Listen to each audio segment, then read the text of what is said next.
I'll try to speak loud enough, but everybody can hear me. If you can hear me okay right now, everybody? Yeah. First off, it's quite a treat, a real honor for me to be able to come back here and see all you people, some new faces, a lot of old faces, but it's a real treat. I kind of really started in Maine a long time ago, back in the very early 80s with Warren Strout. But even though I've been gone a long time, I don't feel as though I've lost or left my Maine roots. I have a lot of people here in the room that we've stayed in contact with over the years, and some people like specifically Lynn Powell, Lynn Higgins has been a great supporter of mine over the last several years, and Lynn is also he's very involved with Obrigado and other horses in the barn. My experience really started out at a young age. My father was a hockey coach. He started the hockey program at Colby College. So we, as a young kid growing up, my father would be on the road a lot, traveling for hockey. I was often, being the oldest boy, I was the one that was kind of stuck doing the chores around the barn and things like that. So that's kind of how I got started. We had a bunch of Shetland ponies back then in Oakland, and that's really kind of how it all kind of started. It wasn't always fun. I was just a kid cleaning stalls. We had chickens, goats. The goat used to love to line me up and ram me, knock me down, and we had a few roosters that used to, I think they used to hide around the corner and they used to chase me down, and it took me a while to kind of figure out if I carried a tennis racket around the barn, I could keep the roosters at bay. But those are all like just the early parts of my my life that I think just created the foundation to get me started in and around the horses and the rural life. At some point in my life after college and whatnot, and being away from the horses for a while, I kind of knew what I wanted to do and what I missed. And so at that point, early 80s, I came back to Maine and I began working for Warren Strout right at Lewiston Raceway. And in the short 2 or 3 years that I was with Warren, I met guys like Dave Crozier, Gary Mosier, Walter Case Jr., of course Donnie Richards, Freeman Parker, just a whole host of great guys, the Cushing family, Rick Cushing and Gloria, and just a whole host of great people that I've never forgot, and try to stay in contact with as many of those people that are still here today as I can. Working for Warren was a really interesting time because Warren had probably the best stable in Maine, or him and Donnie Richards might have had the 2 best stables in Maine. And Warren was he was a funny guy, the way he ran a tight ship. He wanted us there early. He was a worrywart all the time, making sure that everything was done just right. His wife Lil was pretty much really the one in charge behind the scenes, probably keeping Warren in line. But we got to work with a lot of nice horses, a lot of babies, so it was a good mix, and it was a good learning experience for me. And there was a lot of things that took place back in those days that I still carry with me today, and just fundamental horsemanship that I learned through Warren or some of the other guys in the barn that still go with me today. So it was a great experience. A really funny story working with Warren. I remember one time we were breaking babies, and Casey and I had been line driving this one colt, and he was just automatic. He was perfect. He was doing everything right. I said to Warren, I said, this colt, he's ready to hook. We can hook this colt. Jesus, you can't hook him today. It's Friday. You never hook a colt on a Friday. I said, oh. I looked at Casey. Casey rolled his eyes. So we convinced Warren that this colt, he was good enough to hook. Dave Crozier would remember, some of the guys who were around back then Warren had a breaking cart for these babies. It was like a chariot. I mean, the shafts were made out of small trees. 3 guys could stand up at the back of this thing. There's no colt in America that can run away with you with this thing. They'd go 1 lap around the little jog track at Lewiston, and they'd be exhausted. So we got him hooked. We got him going. I think we went about 100 yards. We went into a ditch. Warren falls out of the back of the cart, sprains his ankle. It was a Friday. He never let us forget it. That was it. I think that was the last time Warren ever had a colt hooked on a Friday. But you know, there was just a lot of good times. You know, Dr. Bartlett was around back then. We learned a lot from Dr. Bartlett. Timmy Powers was working then. You know, those guys, they just all made an impression on me one way or another. And I took it with me. And you know, life's a learning experience, and you go along, and you know, you just kind of find your way. I was lucky enough to have a really good relationship with Teddy Wing, another former you know, Maine horseman that went on to do very well outside of Maine. I learned a lot about lameness, learned a lot about just hanging horses up from Teddy, and I'd be remiss if I didn't mention his name. You know, is a big part of my success, and you know, my whole learning curve in the game. I guess everybody probably really wants to hear about Obrigado and how that all came about, and it's obviously been a fantastic ride, and we're hoping that you know, we can repeat a lot of the same heroics next year going into, you know, this year going into 2017. We got through the year 2016 remarkably well and remarkably healthy. He just came back into the barn. He really feels good. We're very optimistic that he's going to have another really good year. So that's really exciting for us. But you know, before Obrigado came along, I bought a horse through Mike Andrew called Up Tempo. And if it wasn't for Up Tempo, I never would have bought Obrigado. Up Tempo was another boy band that Gordon Corey, I believe, campaigned for Mike. He did very well, as you guys all know, at 2 and 3. Mike pretty much sells all of his 3-year-olds at the end of the year.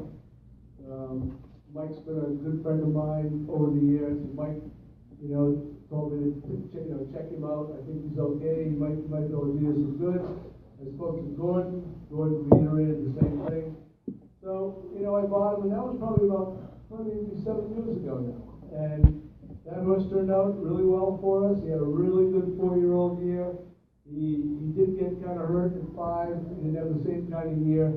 But I knew when I had him that I said, boy, these boy bands, they're all right. They can trot, and they can trot around a half-mile track, which was very important because racing New York, Saratoga, Yonkers, you know, it's just like racing here. You got to be able to go around 4 turns, and you know, he was a pretty adept horse, and you know, he was. I think at the same time he did so well, and he did well at Yonkers, Saratoga and Yonkers. People started to take a little bit of notice. I think about, you know, the main program and some of the horses that you guys are breeding, and they're starting to come out of Maine. So, you know, that's a really good thing for your breeding program. Obrigado, when I bought Obrigado, I knew of the horse because I always follow what's going on up here in the summertime in the States. My father and my sister they're always raising horses in the program, and you know, I talk to Mike all the time, Mike Andrews. So you know, I knew this horse Obrigado was doing well, but you know, you just never really know how they're going to transition and what kind of a horse they're really going to be. Mike had him in the Harrisburg sale, the Standard sale, and you know, he said, you know, go check him out. You're gonna like him. And I did. And I went and I looked at. I talked to Ivan, and Ivan, you know, told me the same thing. Ivan Davies, he's been really nice. He's a nice sound horse, and the horse had a real nice presence about him. He had a nice head, a smart head, nice high wither, and good look to him. And you know, he's a nice looking horse. Well, that year at the Harrisburg sale, that was the fall of 2014. I had a good buddy of mine, a Norwegian friend, that he had a client that was looking for a horse. So I said to him, I said, come here, let's go look at this little Regatta horse. I think this horse might be a good horse for your client. And he looked at him, and I told him, I said, look, I know these tracks in Maine. I'm real familiar with it. He's trotting really nice miles up there. I know these people. I think he's a pretty safe bet, you know, if you can stick to say 45, 50,000, somewhere in that range. That's where his client wanted to go to buy the horse. Well, Obrigado came in the ring, and I'm standing there, and my Norwegian friend's on the phone. He's got his client on the phone. The bidding starts, goes up, it gets to 50,000. My buddy is in at 50,000. He's trying to buy the horse for a guy in Norway. If he gets sold, the horse is going to Norway. He's not going to my farm. He's going to Norway. The guy starts to pause on the phone. I look at him. I said, "Brother, are you in or you out?" He looks at me. He gives me one of these. Somebody else bid 51,000. I threw my hand up. It went to 53. Hammer slammed. I had the horse. Now, that's dumb luck. I could have that horse could have easily been in Norway. I never would have had him in my barn. But sometimes that's the way things work in this business. You know, it's just a little bit of dumb luck. And that's actually how I ended up getting it. It wasn't that I actually sought him out right at the sale and tried to buy him for my people right off the bat. I was trying to help a friend. Didn't work out for him. But fortunately, it worked out for me, it worked out for Lynn and my other partners. When we got Obrigado after the sale, the first thing we did was we sent him down to Rhode Island, Ocala, and I just turned him out for 6 or 7 weeks because it's a big transition going from your 3-year-old year to your 4-year-old year. You get the fact that we're talking about a Maine bred horse that's now coming out of Maine, and he's going to have to race against a whole different level of competition at some point. So I wanted to let the horse transition and give him that opportunity. When we brought him back in, he had a really good winter trading down, but at no time did we think that we had what we have today. We thought we had a nice horse. I thought he's a horse that could probably compete, maybe in the Open 2 in Saratoga, maybe earn his way to Open 1 trot, something like that. But, he wasn't anything flashy. He just did what he had to do. And, we were happy with that. We didn't have any great expectations. As we got back north after the winter in Florida and got qualified and started racing, He quickly won his way right into the Opens in Saratoga. I think his first 2 starts in the Open in Saratoga, I think he was 3rd and then 2nd, and then he reeled off, I think, 4 wins in a row in the Open. And at that time, the racing secretary asked me if I could just take it somewhere else for a while. So I said, okay. So I didn't want to go to Yonkers because I really wanted to protect the horse. I didn't want to. So much money made here in Maine and so many wins that if I went to Yonkers, I'm going right into the Open trot. And there was a lot of good Open trotters at Yonkers. So I did not want to do that with him. So I tried to find kind of an easy pond to put him in, an easy track or an easier track to race at. So I sent him over to Tioga Downs. He was in the Open over there. And his first start at Tioga, he finished 2nd. He trotted 52 of the piece. That's the first time that he'd ever been on a bigger track. He'd always raced on half-mile tracks at that point. When he finished 2nd in 52 and 3, I think it was, at Tioga, then it started to kind of hit me that, maybe we got something that's pretty nice there. Took him back to Tioga the next week, and he set the track record over there for a 4-year-old on their 5/8 mile track. I think we might have skipped a week or 2, but I ended up taking him to Yonkers, and his 4-year-old year at Yonkers, he did things that you just don't see even older horses do. He won 2 open trots at Yonkers, both times coming from dead last at the head of the stretch. Now, Yonkers has a very good stretch for a half-mile track, but I've never seen horses come from dead last in the open trot and win. Trotting home in 27-2, 27-3.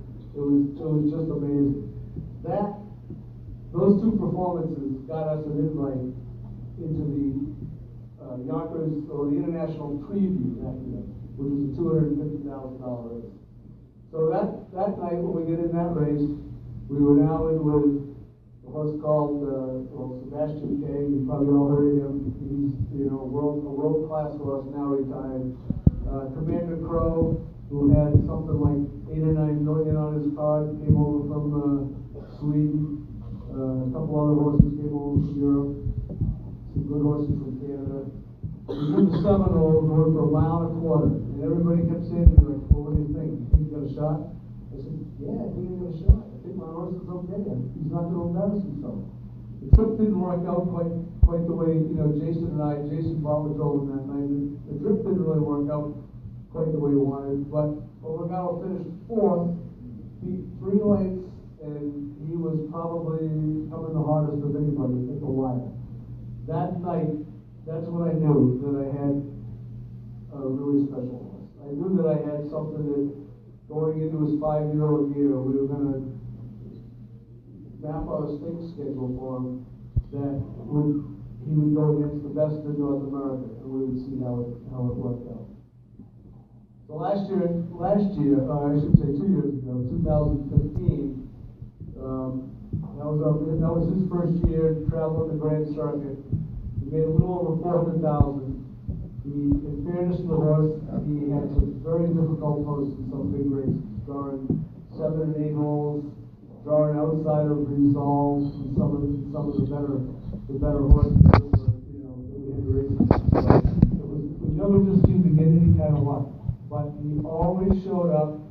He was always going forward at the wire. I can't recall any race where he ever went backwards or horses passed him in the stretch. As the competition got tougher, he just got better. And that's a really cool thing, because you can't teach that. You can't train that into a horse. Horses have to have that will to win. I've trained a lot of horses. I've trained some really good trotting fillies, and I've never had a horse of this caliber, but I've had enough good horses to know that they have to want to win. You can't teach that to them. They gotta want to do it. And this horse, he has that will to win. It doesn't matter if he's on the front or if he's coming from behind. He just loves passing horses, and he loves keeping horses at bay. When he's on the front end, he loves playing a game of chicken with everybody else. If you've watched any of his races, you'll often see that the on the front end, Mark McDonald, who's my regular driver, has done a tremendous job with his horse. Mark will often have to chase him on the front end because Obi's just waiting. He's just waiting for somebody to get to his head. And then when they get to his head, then it's game on. And he's won so many races over the last 2 years where he just kind of waited on guys, and when they got to him, then he goes. And all those top drivers that have been driving against him now for the last 2 years, they all know it. They hate to pull first over on him when he's up because they know how difficult it is to try to get by him. He's just got that, incredible will to win. This year was 2016. It was just a fantastic year. It really almost went according to script. We mapped out a stake schedule for him that basically took him all over the country. The only race that we missed was the Maple Leaf Trot. We spiked the temp about a week or two before the race, so we couldn't go up there for that. Probably a blessing in disguise because it's saved a little travel for him. He was able to kind of recharge his batteries a little bit and finish up the year, really strong. But he's just an incredible horse. He takes care of himself. He's your typical lazy athlete. He's not a great trainer. Anybody that would sit behind him to go a training mile, I don't care if there's 2 other horses out there training with him. He kind of goes through the motions. He kind of teases you a little bit. You're always thinking like, what's going on here? What's wrong with him? There's nothing wrong with him. He just knows, how to take care of himself and how to be patient, and he's just a good athlete. And I think good athletes, they know those kinds of things. So he's got a tremendous self-confidence about him, and he's just a really happy horse to be around. So we're fortunate. We're in this game, to come up with these kind of horses. I've been doing this for 35 years. Never landed anything close to this horse. And the fact that he was bred and raised right here in Maine is, to me, that's the greatest part of all, because it's where I started. It's where my family still races. They still race here. My sister raises horses. I have so many friends that are up there.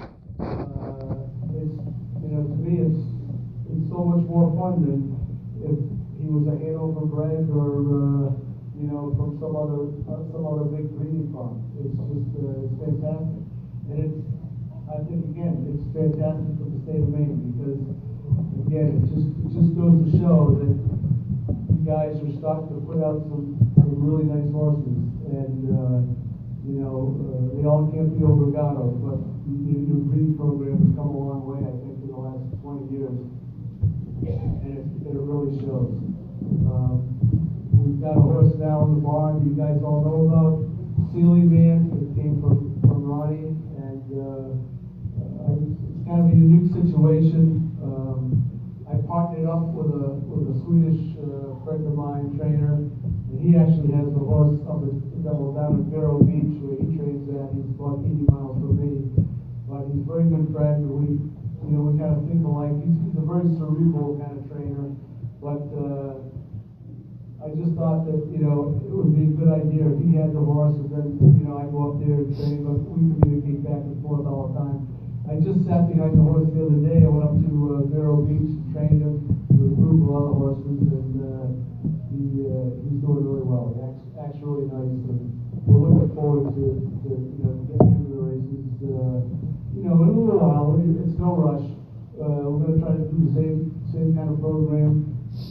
Let that horse transition from his 3-year-old year to his 4-year-old year, because that's a big jump. It's kind of like going from your freshman year to the varsity, and so it's kind of a big jump, and we just want to do the right thing by the horse. But we'll probably start about I would think Yonkers, and see how that goes. And the horse, he'll tell us what he's capable of. But again, there's another horse right there that is coming right with your main breeding program, and I'm sure there's going to be more.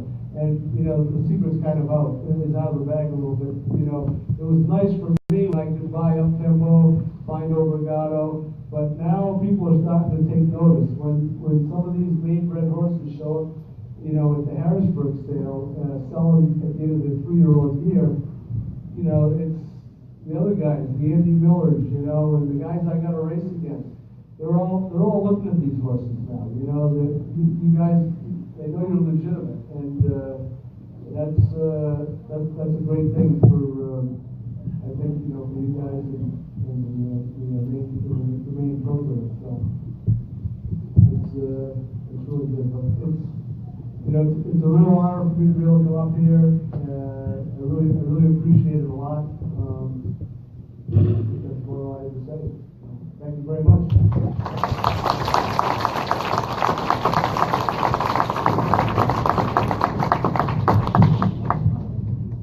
I guess people might want to ask questions. I'll take if there's any questions. Sure. You know what? We actually feed a New England grain. We feed Pool and grain. How's that? the truth. That's the truth. Full and grain. Yeah. Anybody else? There's got to be somebody out there. You can ask me anything. I might not know the answer, but I can make it up. He's made, I think, for us, he's made, since we bought him, we made $53,000. He's made $1.3 million for us. Yeah. And I think he's around 1.5 or something. Is that what it is? Because he had 175,000 or 173,000 for Mike when he left. He's I mean, he's just an incredible animal, you know. Trust me when I say it, the other drivers, the other trainers, they take him serious. You know, they know. He's a beautiful horse. He's a beautiful horse. Actually, this year we're doing something a little different with him this winter. We break a lot of our horses, for 3-year-olds and up. We break them to saddle. So they don't go to the track every day. They might have 1 or 2 days where they just go under saddle and they'll go trail ride. The girls that work for me, I don't ride, but the girls who work for me are all pretty good riders. And so we do things like that just to break up the routine, you know, keep things different, keep the horses fresh. And we haven't done that with him yet, but it's time that he learns. You know, he's a smart horse. I think he'll take to it really well. He actually has a travel companion, a horse called Bet on Roulette, who's a retired pacer that I raced for the Purple Haze Stable. It made a little over $400,000, and he's not since Obrigado came in the barn. Those two horses were kind of buddy. They're paddock buddies. They do everything together. When we took Obrigado on the road this summer, we take them. They box stall and Bet on Roulette. His nickname is Smudge. He travels with him. He's with him all the time. Which I think, you know, it's a little more expensive, but I think it's really good for Obrigado because he's got a buddy with him all the time. It just kind of keeps those horses a little bit, you know, keeps them relaxed, and you know, it seems like he's just always in his normal routine. But we are going to, he will get broke the saddle. They might be doing it today while I'm gone for all I know. But he will be going in the saddle a little bit. Not to race, but just to run. Exactly. No Fridays, right? Yep. Anybody else? Yeah, Dr. Chow.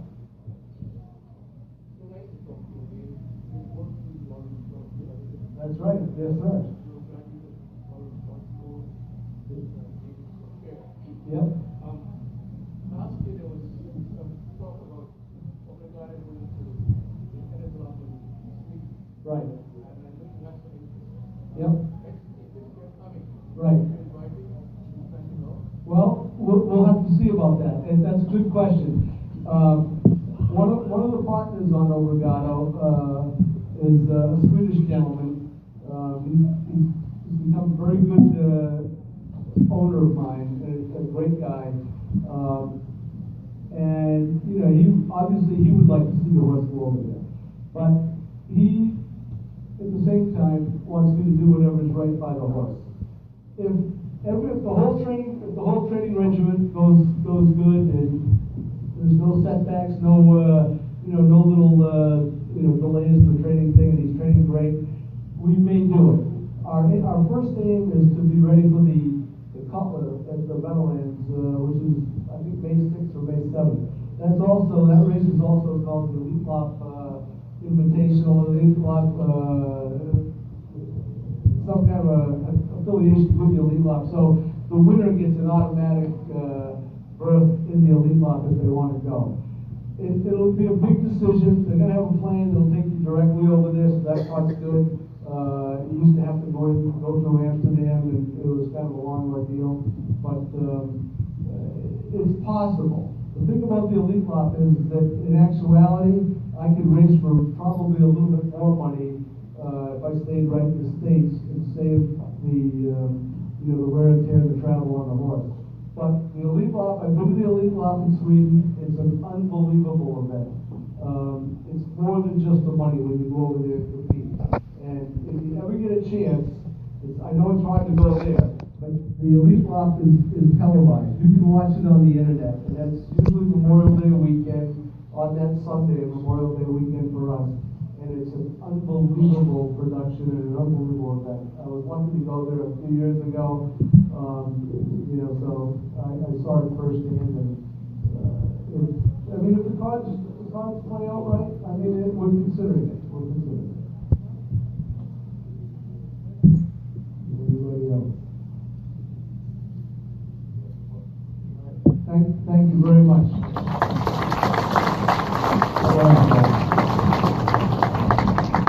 Denny Patterson has a gift for you from the Maine Harness Horsemen's Association. Paul was very gracious to come up and speak this evening. We have a picture of Paul here warming up our Brigado. The picture to take home with him.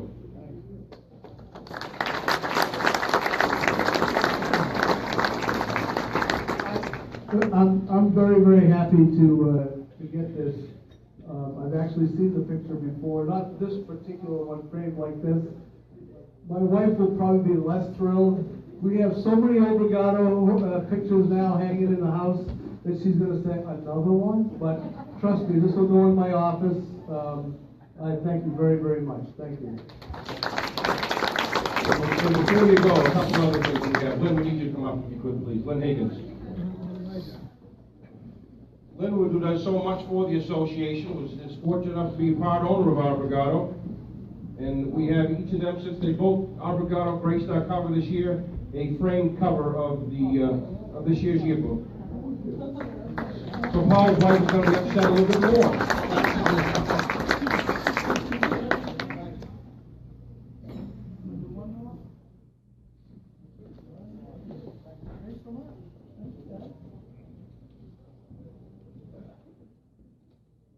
I'm going to steal the mic just for a minute. Lynn, don't go far.